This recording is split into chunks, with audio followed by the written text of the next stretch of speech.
아마 대한민국 역사상 가장 흥분되는 시기는 아마 2002년 한일 축구 월드컵 기간 아닐까 생각합니다. 제 개인적인 생각이에요. 많은 역사적인 사건과 이벤트들이 있었지만 그 가운데 2002년 축구 월드컵은 온 국민이 흥분하고 환호했던 기간이었던 것 같습니다. 월드컵 대회가 끝난 후에 네덜란드 출신의 히딩크 감독에 관한 많은 책과 기사들이 쏟아져 나왔을 만큼 히딩크 감독의 용병술은 매우 탁월했습니다. 뒤늦게 알려졌지만 2002년 월드컵 당시 히딩크 감독은 대한축구협회와 신경전이 있었다고 합니다. 원래 감독에게 선수 선발권이 있습니다. 그럼에도 불구하고 대한축구협회에서 추천 선수 명단을 보내자 그는 단번에 우리는 우리의 명단이 있다고 거절해 버렸습니다. 히딩크 감독은 월드컵을 준비하면서 파격적인 선수 선발을 계속 이어갔습니다. 월드컵이 1년도 남지 않은 2001년 7월에 유럽 전지훈련을 앞두고 수비의 핵심인 홍명보 선수를 명단에서 제외해버렸습니다. 난리가 났습니다. 이름이 알려지고 나름 검증된 스타 선수는 제쳐두고 오히려 박지성, 설경 같은 신예 선수, 알려지지 않은 선수들을 기용해서 국가대표 경기인 A매치를 무려 13경기나 치르렀습니다. 그러다 보니 당연히 경기 결과는 좋지 않았습니다. 월드컵 1년 전에 열린 국제축구연맹 컨페더레이션 컵에서는 한국 대표팀이 프랑스에 5대 0으로 대패하고 말았습니다. 체코와 원정 경기에서 역시 5대 0으로 대패하고 말았습니다. 그러자 히딩크 감독을 향해서 별명을 붙였는데 그 별명이 바로 5대 0입니다. 축구 팬들 사이에 난리가 났고 히딩크 감독을 잘라야 되는 거 아닌가? 이제 1년도 안 남았는데 어떻게 하려고 하느냐 난리가 났습니다. 그럼에도 불구하고 히딩크 감독은 마지막까지 선수들을 테스트하기에 월드컵 개막이 임박할 때까지 계속해서 최종 엔트리를 내놓지 않았습니다. 당시 수석 코치였고 후에 베트남 축구 대표팀 감독을 역임한 박항서 감독은 이렇게 말했습니다. A 선수가 기량이 올라올 때 같은 포지션 대 B 선수를 투입합니다. 그럼 두 선수 사이에 경쟁이 되며 선순환이 되는 것입니다. 팀 전체 수준을 올릴 수 있는 용병술입니다.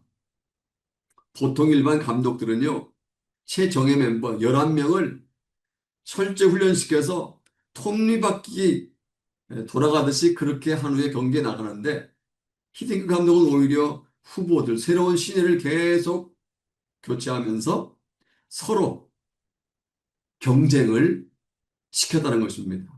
2002년 멤버였던 이영표 해설위원은 이렇게 말했습니다. 팀이 만들어지면 주전 선수와 비주전 선수가 나뉘어지는데 주전 선수는 매너짐에 빠지고 비주전 선수는 소외가 됩니다.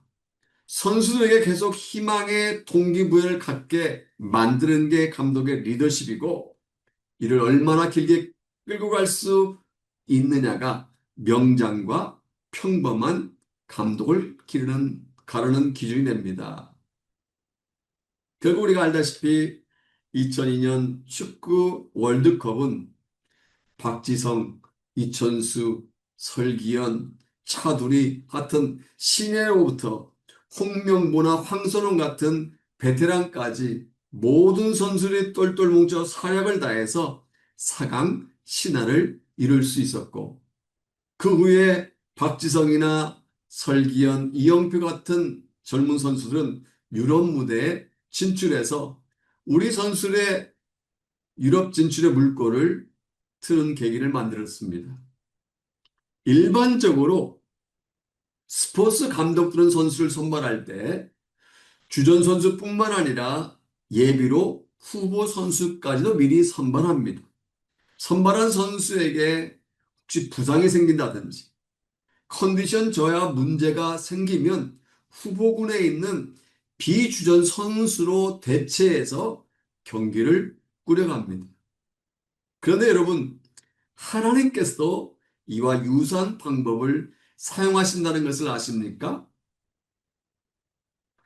하나님께서도 이와 유사한 방법을 사용하신다는 사실을 아십니까? 이삭의 첫째 아들 에서 대신에 하나님께서는 당신의 계획을 이어가기 위해서 둘째 아들 야곱을 쓰셨습니다. 야곱의 10명의 아들 대신에 하나님께서는 당신의 계획을 이어가기 위해 11번째 아들인 요셉을 쓰셨습니다. 아므람과 요게벳의 첫째 아들 아론 대신에 하나님께서는 당신의 계획을 이어가기 위해 둘째 아들인 모세를 쓰셨습니다. 또한 이새의 7 아들 대신에 하나님께서는 당신의 계획을 이어가기 위해 막내 아들 다윗을 쓰셨습니다. 오늘 우리가 읽은 본문에도 히딩크 감독처럼 하나님께서는 당신의 계획을 이어가기 위해 다른 사람들을 쓰신다는 내용이 기록되어 있다는 사실입니다. 저는 오늘 본문을 가지고 거부한 사람들과 남겨놓은 사람들, 거부한 사람들과 남겨놓은 사람들이라는 제목으로 함께 은혜를 나눌까 합니다. 하나님께서는요, 이스라엘 백성들을 당신의 백성으로 선발하셨습니다. 지난주 공동체 성경 읽기를 통해 통독을 하신 분들은 아시겠지만 9장에 보면 그들은 지금으로부터 약 4천여 년 전 그들의 조상인 야곱 때 이미 선택을 받았습니다. 그들 온 인류를 구원하게 한 도구로 하나님과 사람 사이를 중보하는 제사장 나라로 삼으셨습니다. 그리고 그들에게 온 인류에게 하나님의 뜻을 전하고 복음을 나누어 줄 미션, 사명을 주셨습니다. 그런데요, 이스라엘은 하나님의 은혜를 망각한 채 오히려 하나님께서 주신 메시아를 거절해 버렸습니다. 하나님의 선택을 받은 그들이 예수 그리스도를 믿지 않고 오히려 복음을 거부한 것입니다. 본문 앞에 나오는 10장 16절에서 말씀하고 있는 것처럼 그들 대부분은 복음을 받아들이지 않았습니다. 그러다 보니 그들이 구원의 길로부터 멀어져 간 것입니다. 왜냐하면 길이요, 진리요, 생명이신 예수 그리스도를 통하지 않고는 하나님께 나갈 수 없고 구원을 얻을 수 없기 때문입니다. 하나님께서는 천하 인간에게 구원을 얻을 만한 다른 이름을 우리에게 주시지 않았기 때문입니다. 오직 예수 그리스도로 말미암아 구원을 받을 수 있습니다. 비록 하나님의 백성이라 할지라도 이미 하나님의 선택을 받은 백성이라 할지라도 만약 예수 그리스도를 거부한다면 그들은 구원의 길로부터 멀어져 갈 수밖에 없습니다. 따라서 그들은 복음을 받아들이지 않음으로 말미암아 하나님의 은혜의 길로부터 멀어져 간 것입니다. 미국의 7번째 대통령인 앤드류 잭슨 시절 법률 논쟁이 크게 벌어진 적이 있습니다. 한 죄수가 대통령의 특별 사면을 받아서 교도소 밖으로 나갈 수 있게 되었습니다. 그런데요, 그 죄수는 자신의 죄를 반성한다는 의미에서 대통령의 특선을 거절하고 계속 교도소에 있겠다고 주장합니다. 그래 당시 변호사들 사이에 유명한 논쟁이 벌어집니다. 한쪽에서는 특별 사면을 본인이 거절한다 할지라도 대통령의 특사 명령에 따라 그 죄수를 교도소 밖으로 강제적으로 내보내야 된다고 주장했습니다. 반대쪽 다른 쪽에서는 아무리 대통령의 특사 명령이라 할지라도 본인이 싫으면 될 수 없다. 그냥 본인이 원하는 대로 교도소에 있게 해줘야 된다라고 주장했습니다. 여러분 어떻게 생각하십니까? 특사 명령을 거부한 그를 교도소 밖으로 쫓아내야 됩니까? 아니면 특사 명령을 거부한 대로 그 소원대로 그냥 교도소 안에 있게 해줘야 됩니까? 오랜 동안 갑론을박을 하며 토론 끝에 결국 이런 결론을 내리게 되었다고 합니다. 본인이 수락해야 대통령의 특사령도 유효하다.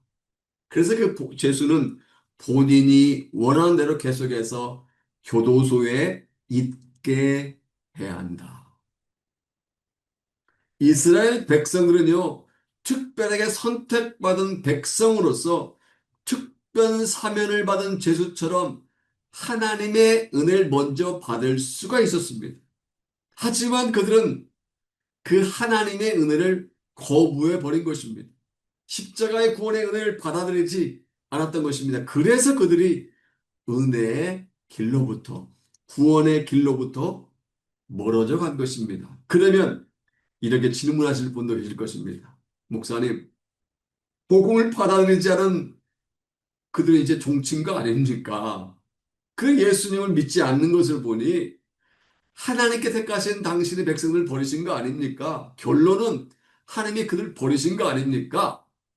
1절에 보면 그 질문 답을 말씀하고 있습니다. 다 같이 1절 말씀 함께 볼까요? 같이 읽겠습니다.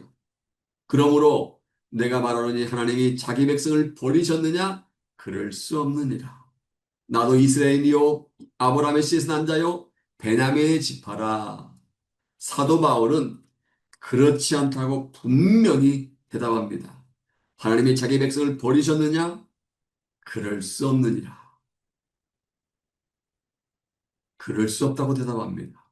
비록 그들이 복음을 받아들이지 않고 예수 그리스도를 거부했지만 하나님께서는 이스라엘 백성들을 버리시지는 않으셨습니다. 복음을 거부한 이스라엘 백성들 가운데 아직도 소수의 특별한 사람들을 남겨주셨습니다. 사도 바울 자신도 남은 자 중에 한 사람이었습니다.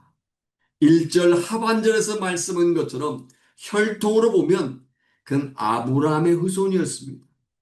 바울은 이방인이 아니에요. 바울은요 베냐민 지파 사람으로서 유대인 중에 유대인입니다. 신앙적으로 보면 예수님을 믿는 자들을 잡아 가두고 핍박하던 자였습니다. 그러다가 우리가 잘 아는 대로 다마스커스, 다메섹으로 가는 도중 예수를 만나 변화된 후에 오히려 목숨을 걸고 복음을 증가하는 자가 되었습니다. 사도 바울은 하나님께서 복음이 증거되기 위해 남겨놓은 사람이었습니다. 이처럼 하나님께서는요, 당신의 계획을 이루시기에 소수의 사람들을 남겨놓으십니다. 구약의 열왕기상 19장 14절에 보면 엘리야가 이렇게 하소연합니다. 주의 선지자들이 다 죽고 나만 남았습니다. 그런데 그들이 내 목숨을 찾고 있습니다. 엘리야가 악한 왕비 이세벨의 칼을 피해 도망을 당할 때 그의 곁에는 아무도 없었습니다. 그의 목숨을 노리는 이세벨의 졸개들이 그의 죄를 완전히 포위한 것 같은 상태였습니다. 더 이상 빠져나갈 구멍이라고도 없는 어디서 찾아볼 수 없는 상황이었습니다. 이런 절망적인 상태에서 갈멜산상에서 거짓 선지자 850명을 보기 좋게 무찔렀던 엘리야도 별 수가 없었습니다. 그래서 절망을 하고 죽기를 소원한 것입니다.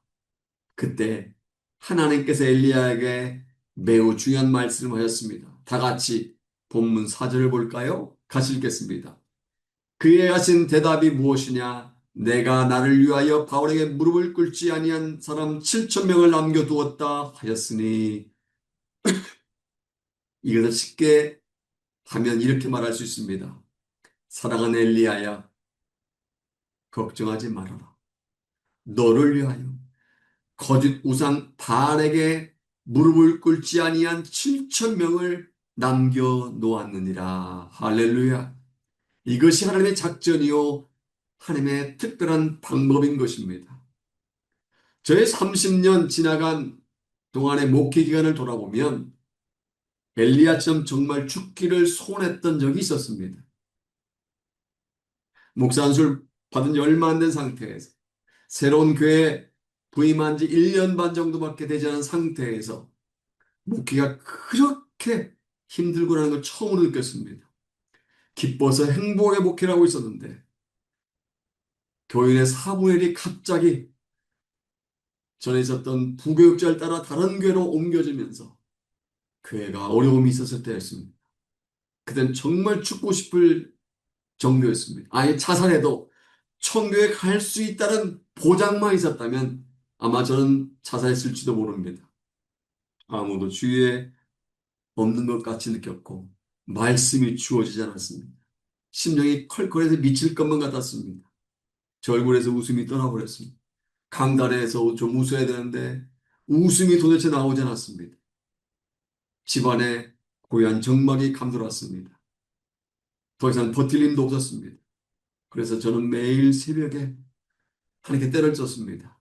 금요 집회가 끝나서 성도들이 다 가고 혼자 남아 강대상 밑에서 울부짖며 엎드려서 하나님께 매달렸습니다. 하나님 차라리 죽여주십시오. 차라리 목숨을 거두셔서 이 고통의 잔을 옮겨주십시오. 정말 로뎀나무 아래 엘리야가 다른 사람이 아닌 바로 저였습니다. 그렇게 수개월이 지났습니다. 그 어느 날 금요일 저녁 그때도 다 성도님 떠나고 혼자 부르짖어 기도하는데 하나님께서 이렇게 말씀하시는 것 같았습니다. 저의 마음에 이렇게 말씀하시는 것 같았습니다. 세상 흔들리고 사람들은 변하지만 나는 변하지 않는단다. 난 영원토록 너와 함께 한단다. 저는 이 말씀이 얼마나 위로가 되는지 모릅니다. 그 저의 눈에 하나님께서 교회를 위해서 남겨놓은 자들이 보이기 시작했습니다. 그 전까지는 아무런 희망조차 없는 절망의 상태라고 생각했고 아무도 주의 없다고 생각했는데 하나님께서 교회를 남겨놓으신 분들이 보이기 시작했습니다. 한 명, 두 명, 다섯 명, 계속해서 남은 자들이 나타나기 시작했습니다. 할렐루야. 결국 하나님께서 남겨놓은 분들로 인해서 저희 영혼의 갈증이 해소가 되었고 힘을 얻은 후 힘차게 다시 섬길 수가 있게 되었고 그 후에 교회는 폭발적으로 140명에서 160, 180, 200 계속해 폭발적으로 증가하기 시작했습니다.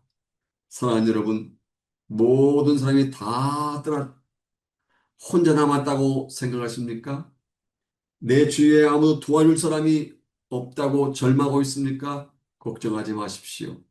사방으로 우겨쌈을 당하여도 걱정하지 마십시오. 답답한 일을 당하여도 두려워하지 마십시오. 핍박을 당하여도 낙심하지 마십시오. 하나님께서 저와 여러분을 위하여 남겨놓은 카드가 있음을 믿으시기 바랍니다. 우리를 위해 남겨놓은 자들이 있음을 믿으시기 바랍니다.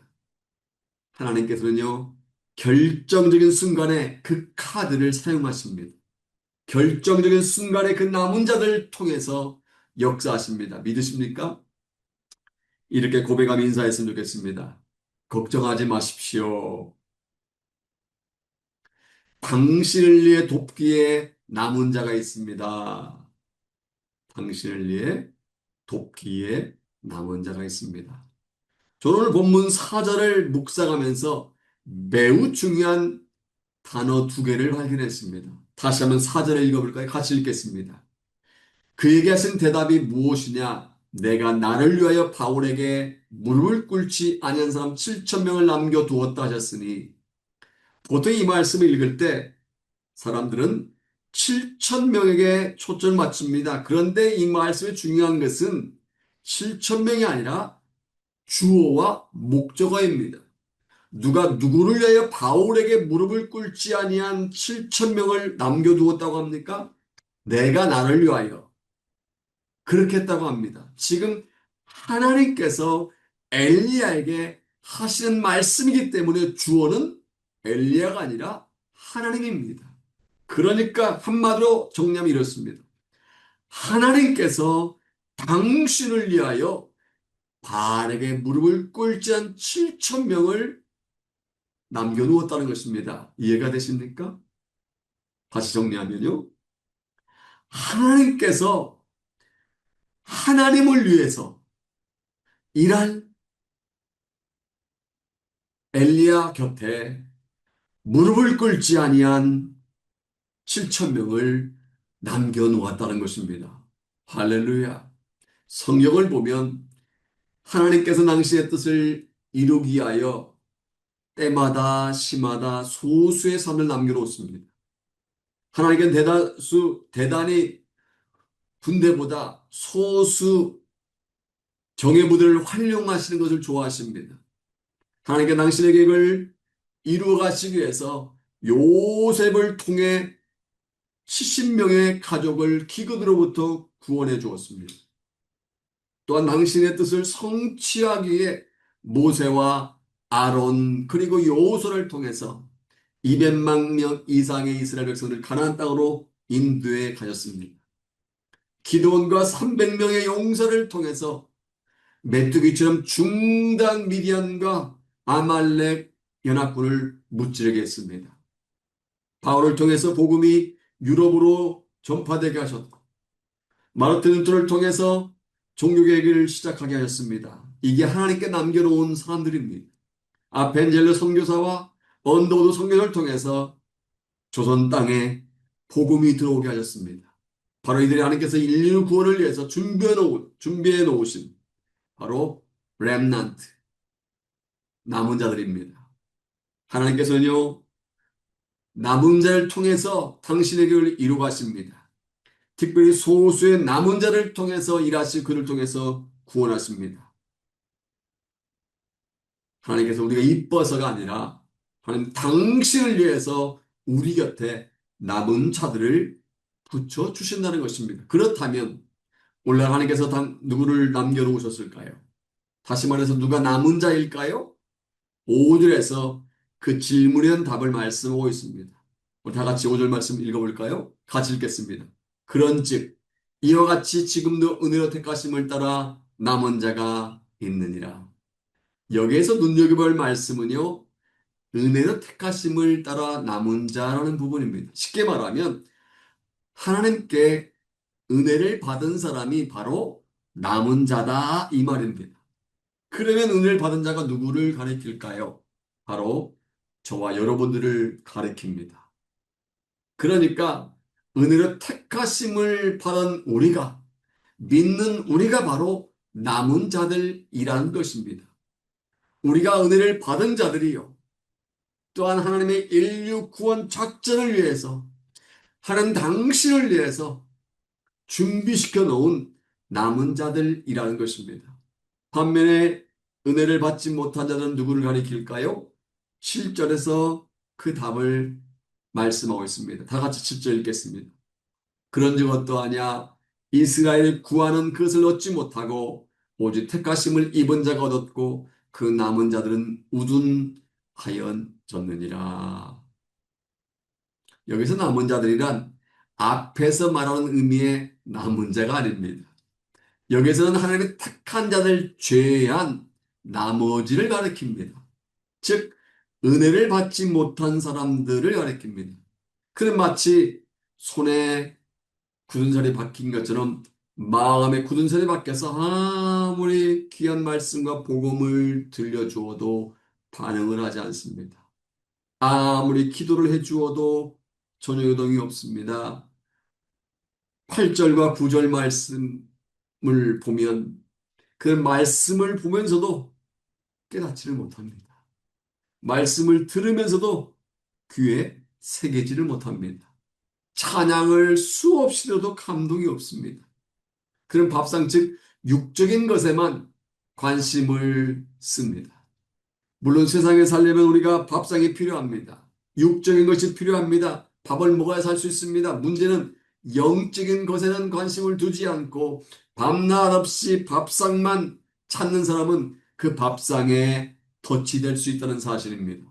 신령한 것에 관심을 두지 않고 밤낮 없이 육신적인 것만 찾는 사람은 그 밥상이 육신적인 것이 올무가 되고 저주가 된다는 것입니다. 한마디로 은혜를 받지 못한 사람들은 마음이 완악해져서 영적인 일에는 관심을 두지 않고 먹고 마시고 즐기는 것에 관심을 두고 살아갑니다. 그런데요, 은혜를 받은 사람들은요, 밥상보다 즐기는 것보다도 신령한 것에 영적인 것에 더 관심을 두고 살아갑니다. 그러다 보니 찬송을 해도 기도를 해도 말씀을 들어도 감동이 되고 눈물이 나옵니다. 하나님께서는요, 은혜를 받은 사람들을 은혜를 받지 못한 사람들을 위한 남은 자로 사용하신다는 사실입니다. 만약 아직까지 여러분의 아내나 남편이 복음을 받아들이지 않았다면 이미 복음을 받아들인 여러분이 여러분의 배우자를 위한 남은 자가 되는 줄로 믿습니다. 만약 친구들이 주님을 믿지 않고 있다면 주를 믿고 있는 여러분들이 여러분의 친구들을 위한 남은 자가 되는 줄로 믿습니다. 만약 직장에 믿지 않는 동료들이 있다면 이웃에 믿지 않는 이웃 사람들이 있다면 믿고 구원받은 사람들이 여러분의 직장 동료와 이웃을 위한 남은 자가 되는 줄로 믿습니다. 하나님께서는요, 은혜 받지 못한 사람들을 위하여 소수의 사람들을 남겨놓았습니다. 누구입니까? 반복해서 말씀드리면 예수 그리스도를 믿는 저와 여러분들입니다. 하나님께서는요, 복음을 받아들인 우리를 아직까지 복음을 받아들이지 아니하고 은혜를 받지 아니한 사람들을 위해서 준비시켜 놓으신 것입니다. 마치 스포츠 감독이 컨디션이 좋지 않은 선수를 후보 선수로 교체하는 것처럼 하나님께서는 이스라엘 백성들에게 맡기신 역할과 사명을 취소하고 그 자를 옮겨 가신 것입니다. 이제부터는 이스라엘이 아닌 유대인들이 아닌 이방인을 사용하여 당신의 뜻을 이루어 가십니다. 물론 이것은 하나님께서 그들의 구원을 유대인들의 구원을 포기하셨다는 뜻이 아닙니다. 하나님께서는요, 어느 누구도 포기하지 않으십니다. 하늘나라에는 포기가 없습니다. 배추는 한 포기, 두 포기가 셀 때 사용되는 그런 단어지만 하나님께는 포기라는 단어가 없습니다. 요한복음 3장 16절에서 말씀한 것처럼 하나님 모든 사람을 사랑하십니다. 하나님 복음을 거부하고 있는 이스라엘도 유대인들도 사랑하십니다. 하나님 자기 백성들을 절대로 버리지 아니하십니다. 그러나 사명의 잔을 거부하면 다른 사람에게 옮기십니다. 사명의 역할을 감당하면 감당할 수 있는 사람, 감당하는 사람에게 옮겨가십니다. 하나님께는 전 세계에 복음을 증거하는 일을 이스라엘 대신에 이방인인 우리에게 맡기신 것입니다. 11절에 보면 이것을 식이 나게 하는 방법이라고 합니다. 다 같이 11절 말씀 읽어볼까? 같이 읽겠습니다. 시작. 그러므로 내가 말하노니 그들이 넘어지기까지 실족하였느냐? 그럴 수 없느니라. 그 넘어짐으로 구원이 이방인에게 이르러 이스라엘로 식이 나게 함이니라. 하나님께서는요, 선택받은 이스라엘의 복음을 받아들이지 않자 복음이 이방 사람에게 전해지도록 하셨습니다. 그리고 시기하게 하는 방법을 통해서 이방 사람들에게 전해진 복음이 다시 이스라엘로 전해지도록 하십니다. 이 말씀을 좀 더 이해하기 쉽도록 한 가지 예를 들어보겠습니다. 저희 집에 아들이 둘이 있는데 큰애와 작은애의 나이 차이가 6살입니다. 어렸을 때 둘째 애가 밥을 잘 먹질 않았습니다. 그때 제가 자주 사용하던 방법이 있습니다. 밥을 먹지 않은 아이 앞에서 큰애에게 맛있는 것을 듬뿍 주면서 툭 한마디 던집니다. 땡땡아, 맛있는 거 이거 너 혼자 다 먹어라. 쟤 주지 말고 너 혼자 먹어. 알았지? 맛있지? 그러면요, 밥 안 먹겠다고 했던 그 아이가 그 소리를 듣고 언제 달려왔는지 달려와서 식탁에 앉습니다. 그리고 자기도 맛있는 그거 형에게 줬던 그거 달라고 요구합니다. 그리고 형보다 더 열심히 먹습니다. 이것이 식이 나게 하는 방법입니다. 하나님께서는 이런 식이 나게 하는 방법을 사용하신다는 것입니다. 하나님께서는 이스라엘로 하여금 식이 나게 하기 위하여 이방인들에게 복음이 전해지게 하셨습니다. 그리고 이방인에게 전해진 복음이 다시 이스라엘로 전해지도록 우회 작전을 사용하고 계십니다. 이처럼 하나님께서는 은혜를 받은 우리를 아직까지 은혜를 받지 못한 사람들을 위해 사용하시기를 원하신 줄로 믿습니다. 스포츠 감독이 선수를 교체하는 것처럼 하나님은 이스라엘 백성을 대신해 이방인인 우리를 당신의 작전 수행을 위한 선수로 사용하고 계신 줄로 믿습니다. 하나님께서는 완악하여 복음을 받지 못하고 거절하고 있는 사람들을 위해 우리를 남은 자로 남겨 두신 줄로 믿습니다. 사랑하는 어머니와 여러분, 이제 한 이야기를 소개하고 말씀드리겠습니다. 아마 몇 번 들어보신 분들이 계실 것입니다. 세계에서 가장 높은 산은 8,841m인 에베레스트 산입니다. 에베레스트 산을 세계 최초로 정복한 사람은 뉴질랜드 출신인 에드먼 힐러리라는 사람입니다. 1553년 5월 29일 오전 11시 30분경에 지구상에서 가장 높은 곳인 에베레스트가 인간에게 정복되었습니다. 그때까지 수십 년간에 걸쳐서 세계 최고 수준의 산악인들이 모두 7차례나 도전했지만 실패한 후에 이런 쾌거였기 때문에 온 세상이 깜짝 놀랐습니다. 그런데 이날 에베레스트 정상에 첫 발을 내디딘 사람은 에드먼 힐러리 한 사람만이 아니었습니다. 쉘파, 그러니까 전문 산악인들의 물건을 운반해주는 짐꾼, 포터라고 하지요. 짐꾼이 있었습니다. 네팔 원주민으로 텐징 노르게이라는 사람이 있었습니다. 등산 전문가들은 텐징 노르게이가 없었더라면 에드먼 힐러리 혼자서 도저히 에베레스트 산을 오를 수 없었을 것이라고 주장합니다. 노르게이는 무엇보다도 네팔 현지인이었기 때문에 에베레스트 산의 질이나 기후에 대해서 너무나 잘 알고 있었습니다. 노르게이의 도움으로 힐러리 경은 에베레스트 산 등정에 성공할 수 있었던 것입니다. 그러니까 네팔 출신 텐징 노르게이는 에드먼 힐러리의 남은자였던 것입니다. 그리고 에드먼 힐러리가 안전하게 성공적으로 에베레스트 산을 정복할 수 있게 도와준 것입니다. 성경의 인물들을 보십시오. 하나님의 기약에 쓰임받았던 대부분의 인물 뒤에는 하나님께서 붙여주신 동역자들, 하나님께서 남겨놓으신 남은 자들이 있었습니다. 물론 삼손과 같이 나홀로를 외치다가 비참한 최후를 맞이한 사람도 있었지만 모세와 같은 이스라엘의 위대한 지도자는 여호수아와 아론과 훌이란 걸출한 동역자 남은 자가 있었습니다. 다윗에게도 그가 자신의 정적인 사울왕을 피해 아둘람 굴로 도망할 때 400명의 동역자 남은 자가 그 곁에 있었습니다. 또 다윗이 그 일나로 나갔을 때는 그의 곁에 600명의 남은 자가 있었습니다. 기드온 사사 곁에 용맹스러운 300명의 남은 자들이 있었습니다.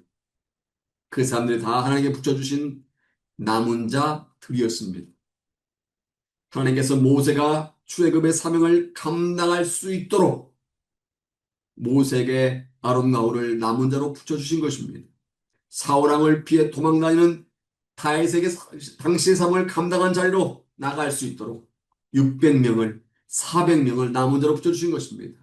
또 엘리야가 선지자로서 사명을 감당할 수 있도록 하나님께서는 골짜기에서 죽기를 소원한 엘리야에게 7천 명의 남은 자를 준비해 주신 것입니다. 이처럼 하나님께서는요, 당신의 일꾼들에게 남은 자를 붙여주신 줄로 믿습니다. 당신의 자녀인 저와 여러분들에게 여러분을 통해 일하시기 위해 남겨둔 자들이 있는 줄로 믿습니다. 무거운 짐을 함께 지고 갈 친구를, 함께 주님의 몸된 교회를 섬길 수 있는 남은 자를 예비하여 놓으신 줄로 믿습니다. 그러므로 캄캄한 현실 앞에서 두려워하지 마시기 바랍니다. 오히려 남은 자로서의 사명을 감당하시기를 바랍니다. 눈앞에 보이는 이익만 찾으며 쾌락만 추구하며 지옥으로 향하는 사람들을 주님 앞으로 인도하는 가정과 직장과 사회와 세상의 남은 자가 되시기를 바랍니다. 더 나아가 하나님의 택한 백성임에도 불구하고 아직까지 은혜의 복을 받아들이지 않고 있는 이스라엘의 남은 자가 되는 저와 여러분 되시기를 주님의 이름으로 축복합니다. 아멘.